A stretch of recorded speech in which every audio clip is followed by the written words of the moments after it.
Welcome back, नाज़रीन in the course of introduction to programming in C language. जैसे कि आप लोग जानते हैं कि ये तकरीबन हमारा 14th लेक्चर है इन दिस कोर्स।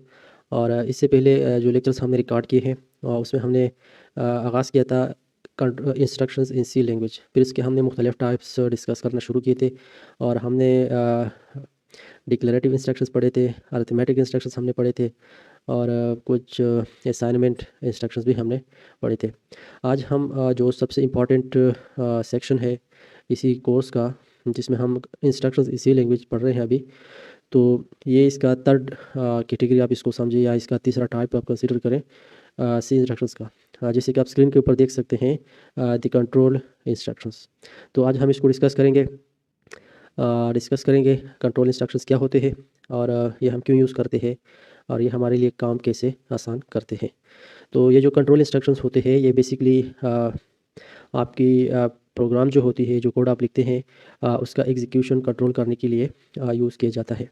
अब तक के जितनी कोडिंग हमने की थी उसमें हमने जितना भी कोड लिखना था वो एक सीक्वेंशियल कोड होता था। सीक्वेंशियल कोड का मतलब ये था कि जितनी भी लाइंस ऑफ कोड हम लिखते थे वो सारा का सारा कोड हमारा जो है ना वो एग्जीक्यूट हो जाता था जब हम इसको एग्जीक्यूट करने लगते थे। तो इसमें वो कोड भी एग्जीक्यूट हो जाता था जिसकी हमें कोई ज़रूरत नहीं होती थी और इस वजह से हमारी टाइम जो है वो ज़्यादा लगती थी। अब इन चीज़ों को इम्प्रूव करने के लिए हमने कंट्रोल इंस्ट्रक्शंस को देखना है कि यानी जब हम कोड को एग्जीक्यूट करें तो सिर्फ वो कोड हमारे लिए एग्जीक्यूट हो जिसकी हमें ज़रूरत हो और गैर ज़रूरी कोड हमारा एग्जीक्यूट ना हो। तो इससे हमारा टाइम भी सेव हो जाएगा और इसी तरह हमारा जो स्पेस होगा उसमें भी सीपीयू की जो प्रोसेसिंग स्पीड होगी वो भी हमारे लिए बच जाएगी। तो इन चीज़ों को आज हम कोड में देखेंगे कि इसको हम कैसे इम्प्लीमेंट कर सकते हैं। लेकिन इस पॉइंट पर आप सिर्फ ये समझिए कि द कंट्रोल इंस्ट्रक्शंस वो इंस्ट्रक्शंस होते हैं जो आपकी एग्जीक्यूशन ऑफ कोड को कंट्रोल करते हैं। इन रियल लाइफ अगर हम देखें तो ये चीज़ें हम अपनी रियल लाइफ में भी फेस करते हैं। जैसे कि हम अपनी रोज़मर्रा की ज़िंदगी में कभी एक काम को करने लग जाते हैं, लेकिन किसी न किसी कंडीशन की वजह से हम फिर अपना डिसीजन चेंज करते हैं। जैसे कि फॉर एग्ज़ाम्पल आप किसी डॉक्टर के पास जा रहे हैं, तो आपने डिसाइड किया है कि मैं इस डॉक्टर के सामने आज पेश हो जाऊँगा, लेकिन अगर ये वाला डॉक्टर नहीं हुआ तो मैं उस दूसरे वाले डॉक्टर के पास जाऊँगा। तो ये डिसीजन चेंज करना कि अगर ये डॉक्टर ना हुआ तो मैं इस डॉक्टर के पास जाऊँगा, ये एक्चुअल में आपने अपने डिसीजन को चेंज किया। और ये आपने उस वक्त आप चेंज करेंगे जब आपका ये कंडीशन ट्रू होगा कि अगर पहला वाला डॉक्टर ना हुआ तो मैं इस सेकंड डॉक्टर के पास अपने आप को पेश करूँगा। तो इसी तरह प्रोग्रामिंग में भी हमारे पास इस तरह की टर्मिनोलॉजीज़ आते रहते हैं जहाँ हम एक कंडीशन को देखते हैं, अगर इस तरह हुआ तो हमें ये कोड चाहिए एग्जीक्यूट करने के लिए, और अगर इस तरह नहीं हुआ तो फिर हमें ये वाला कोड एग्जीक्यूट करना चाहिए, ना कि ए टू जेड सारा कोड एग्जीक्यूट हो। ठीक है, तो ये इस तरह की सिनारियोज़ होते हैं। अभी मैं आपके सामने कुछ कोड लिखूँगा, इसकी सिनारियो मैं आप लोगों को दे रहा हूँ ताकि आपको इस चीज़ की अच्छी तरह से समझ आ जाए। मैं एक ऐसा कोड लिखना चाहता हूँ जिसमें हमें कंप्यूटर को एक नंबर पास करूँगा। ठीक है, और जो नंबर मैं पास करूँगा मैं चाहता हूँ कि कंप्यूटर मुझे बताएगा कि जो नंबर आपने इंटर किया है वो इवन नंबर है या इवन नंबर नहीं है। ठीक है, सो इवन नंबर की अपनी कंडीशन होती है, अगर एक नंबर 2 के ऊपर कंप्लीटली डिविजिबल होगा तो इवन नंबर होगा, अगर 2 के ऊपर कंप्लीटली डिविजिबल नहीं होगा तो फिर वो इवन नंबर नहीं होगा। तो यही चीज़, ये जो कंडीशनैलिटीज़ है इस चीज़ को हम देखते हैं और कंट्रोल इंस्ट्रक्शंस हम इम्प्लीमेंट करते हैं। तो सबसे पहले मैं एक कोड लिखूँगा, इंटीजर डिक्लेयर करूँगा। मैं लिखता हूँ इंट नम। ठीक है, एक इंटीजर हमने डिक्लेयर किया, इसके लिए इंटीजर के लिए हमने एक वेरिएबल डिक्लेयर किया। ठीक है, अब मैं इसमें स्क्रीन के ऊपर एक मैसेज लगाऊंगा जो यूज़र से पूछेगा कि आप अपनी नंबर पास करें। तो इसके लिए स्क्रीन के ऊपर मैसेज जब आप प्रिंट करेंगे आपको प्रिंट एफ का फंक्शन लिखना होगा। तो ये हो गया आपका प्रिंट एफ, और यहाँ पर आप अपना मैसेज प्रिंट करें इंटर एन इंटीजर। ठीक है, आप अपना इंटीजर यहाँ इंटर करेंगे। अब आगे ये इंटीजर जब हम इंटर करेंगे तो इसको कहीं पे तो रखना होगा ना, तो हम कंपाइलर को बता देते हैं कि आप कीबोर्ड से जो इंटीजर लेंगे वो आपने कहाँ रखनी है। तो इसके लिए हम स्कैनएफ का यूज़ करेंगे। जब भी कोई वैल्यू आप लेंगे तो स्कैनएफ के थ्रू आप लेंगे इन सी कोडिंग। ठीक है, तो CANF स्कैनएफ लगा लेते हैं, फिर इस तरह डबल कोट्स इसमें आ जाएंगे और इसके अंदर आप, अगर आपने इंटीजर वैल्यू लेनी है तो आप %d का यूज़ करेंगे, और फ्लोट वैल्यू आपने कीबोर्ड से पास की है तो आपने %f का यूज़ करना है। ठीक है, और अगर आपका करेक्टर है तो %c। ठीक है, अब यहाँ तक आपने कंपाइलर को ये तो बता दिया कि आपने कीबोर्ड से इंटीजर वैल्यू कैच करना है, लेकिन उनको ये नहीं बताया कि वो कहाँ रखना है। तो इसके लिए ये डबल कोट से बाहर आना है, एक कॉमा लगो और at the rate address of operator यानी एंड, और उस वेरिएबल का नाम जहाँ आपने इसको रखना है। तो मैं नम के अंदर इसको स्टोर करना चाहता हूँ। अब यहाँ से हमने यहाँ तक क्या क्या नंबर हम इंटर करेंगे, वो नंबर कंपाइलर स्टोर करेगा नम वेरिएबल के अंदर, ठीक है।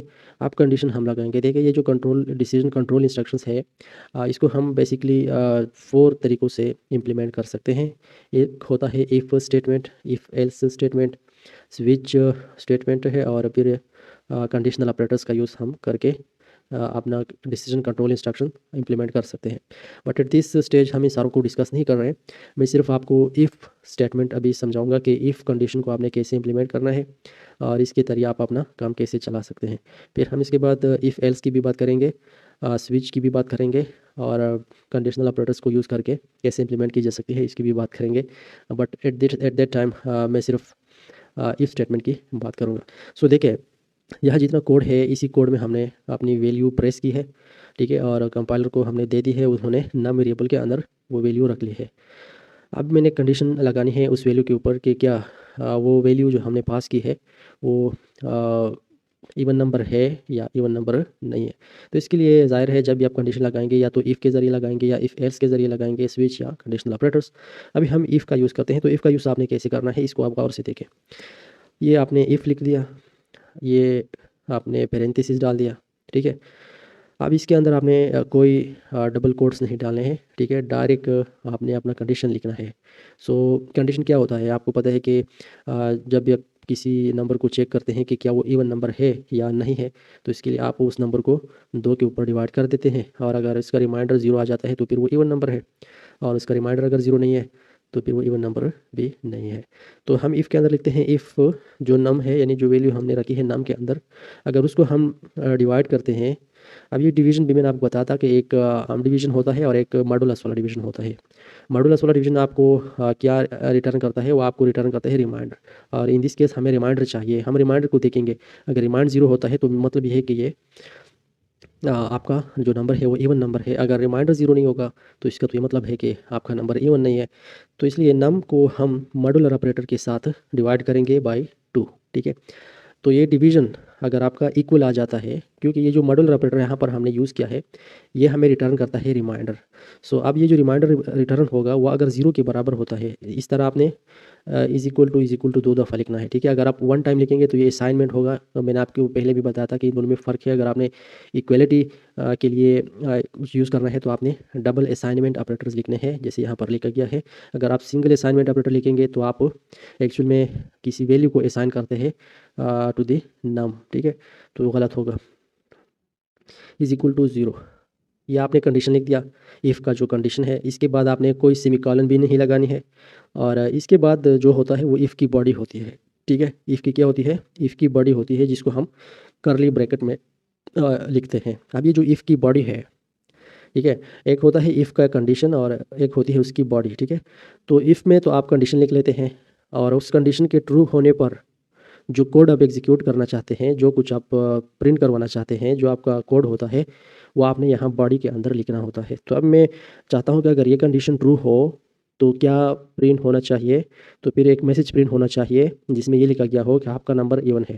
तो इसके लिए मैं लिखूँगा प्रिंट एफ, और इस तरह ये और आप लिखें जी कि योर नंबर इज़ A1, आपका जो नंबर है वो A1 है। ये कब प्रिंट होगा, ये उस वक्त प्रिंट होगा ये वाला मैसेज, ठीक है, जब ये कंडीशन ट्रू होगा। अगर हमने वाकई ट्रू प्रेस किया होगा तो ये मैसेज ज़रूर प्रिंट होगा। चले देख लेते हैं और आपको भी दिखा देते हैं। फर्स्ट ऑफ ऑल आप इसको कंपाइल कर दें, और आप देख सकते हैं कोई एरर भी आ चुका है, और एरर ये है कि हमने प्रिंट एफ की स्पेलिंग कुछ गलत लिखा है। ये प्रिंट है PRINTF, ठीक है।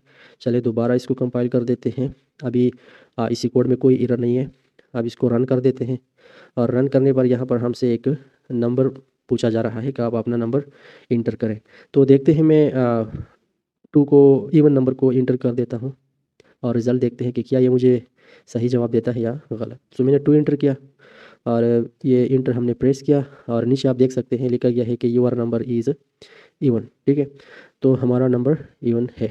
ये मतलब ये है कि ये जो बॉडी के अंदर जो कोड है ये एग्जीक्यूट हो गया। किस टाइम एग्जीक्यूट हो गया? जब ये कंडीशन ट्रू हुआ, यानी रिमाइंडर ज़ाहिर है 2 डिवाइड बाई 2 से 0 आएगा, तो इसी वजह से ये कंडीशन ट्रू है। चले, अगर हम कोई मिस वैल्यू देते हैं तो फिर क्या होगा देखते हैं।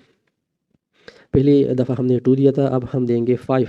5 आपको पता है ना कि वो इवन नंबर नहीं है, लेकिन हम अपना कोड चेक करते हैं कि क्या वो हमारा आंसर सही देगा या नहीं देगा।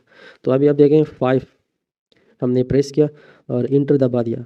इंटर दबाने के बाद हमारे पास कोई मैसेज प्रिंट नहीं हुआ। इसकी वजह क्या है? क्योंकि हमने यहाँ पर कुछ सेट नहीं किया था। हमने सिर्फ ये सेट किया था कि अगर ये कंडीशन ट्रू होगा, अगर नंबर इवन होगा तो ये मैसेज प्रिंट होना चाहिए। अगर नंबर इवन नहीं है यानी ये कंडीशन गलत है, तो फिर हमने इसके लिए कुछ भी नहीं लिखा है कि आपने क्या प्रिंट करना है। ठीक है, ये कोड तो एग्जीक्यूट नहीं हो गया कि यूर नंबर इज़ इवन, क्योंकि कंडीशन गलत था। 5 divide by 2 is equal to, इसका रिमाइंडर 1 आता है, 0 के बराबर नहीं है। सो जब ये कंडीशन गलत होगा तो इसकी बॉडी एग्जीक्यूट नहीं होगी। तो कहने का मतलब ये है कि ये जो इफ़ कंडीशन होता है ये इसलिए होता है कि आपका जो कोड है जिसको आप एग्जीक्यूट करना चाहते हैं वो अपनी कंडीशन के ट्रू होने पर एग्जीक्यूट हो, अदरवाइज उसकी एग्जीक्यूशन नहीं होनी चाहिए। तब अगर मैं ये चाहूँ कि नहीं, मुझे क्या करना है, अगर नंबर इवन नहीं है तो कम से कम मुझे बताना तो चाहिए ना कि आपका नंबर इवन नहीं है। अब इसके 2 तरीके हैं। एक तो आप ये जो इफ़ कंडीशन है इसकी बॉडी है, इससे बाहर आप लिख दें सिंपल प्रिंट एफ का एक फंक्शन।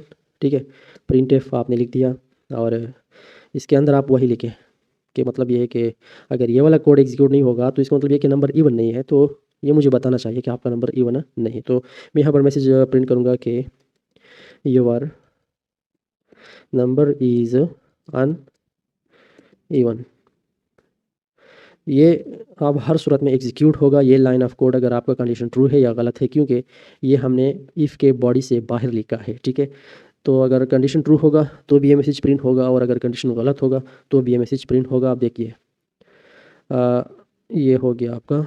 आप देखते हैं मैं 5 इंटर कर लेता हूँ। ठीक है, 5 इंटर करने पर ये तो प्रिंट हो गया कि योर नंबर इज़ अनइवन। ये क्यों हो गया? क्योंकि जब हमने 5 इंटर किया तो ये कंडीशन गलत आ गया, क्योंकि 5 में रिमाइंडर जो है वो 1 आ जाता है जब आप इसको 2 के ऊपर डिवाइड करते हैं। तो ये कंडीशन गलत हुआ, तो इसी वजह से ये वाला कोड एग्जीक्यूट नहीं हुआ। अलबत्ता कमांड इसी पॉइंट पे डालेगा गया और ये लाइन उसने एग्जीक्यूट कर दी और हमें वो मैसेज मिला कि your number is in uneven number. लेकिन अगर कंडीशन ट्रू हो गया तो क्या होगा, इसको देखिए। मैं अभी इस 4 को इंटर करता हूँ। ये आप देखिए 4 है, इवन नंबर है, ज़ाहिर है। इंटर कर देते हैं तो आप देख सकते हैं कि अब दोनों मैसेजेस प्रिंट हो चुके हैं। योर नंबर इज़ इवन, यहाँ तक ये भी प्रिंट हो चुका है और फिर इसके बाद ये वाला भी प्रिंट है कि योर नंबर इज़ अनइवन। ये क्या वजह है, इसको भी समझिए। ये इसलिए हुआ है क्योंकि जब हमने 4 को इंटर किया तो ये कंडीशन ट्रू आ गया। जब ये कंडीशन ट्रू हो गया तो ज़ाहिर है इसकी बॉडी ने एग्जीक्यूट होना है और पहले ये मैसेज प्रिंट हो गया। अब आ गया, जब ये कंप्लीट हो गया तो ये तो इफ़ के बॉडी से बाहर है ये वाली लाइन, तो इसने तो हर हाल में एग्जीक्यूट होना होता है, तो फिर ये भी एग्जीक्यूट हो गया। तो इस तरह की कन्फ्यूजन जो अब जब आपकी कोड में होगी तो इसको रिमूव करने के लिए आप दूसरा जो स्टेटमेंट है उसको यूज़ करते हैं।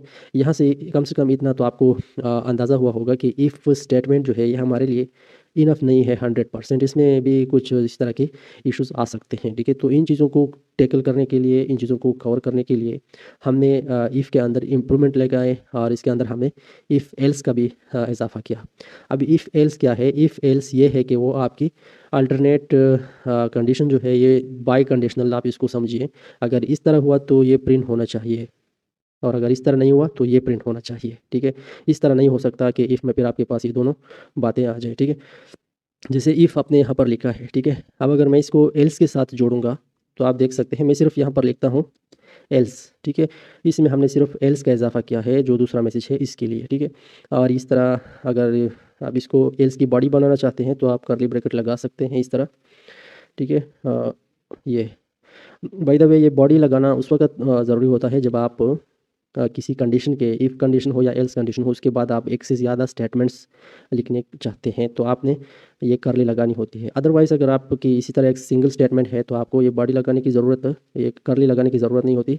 कंपाइलर इसको खुद ब खुद आपकी कंडीशन की बॉडी कंसिडर करता है सिंगल लाइन को। ठीक है, तो चलें आप देखते हैं हमने सिर्फ एल्स का इजाफा किया है। आप देखते हैं कि कंडीशन सही होने पर दोनों मैसेजेस प्रिंट होते हैं या एक। तो हमने इसको कंपाइल किया, अब रन कर देते हैं।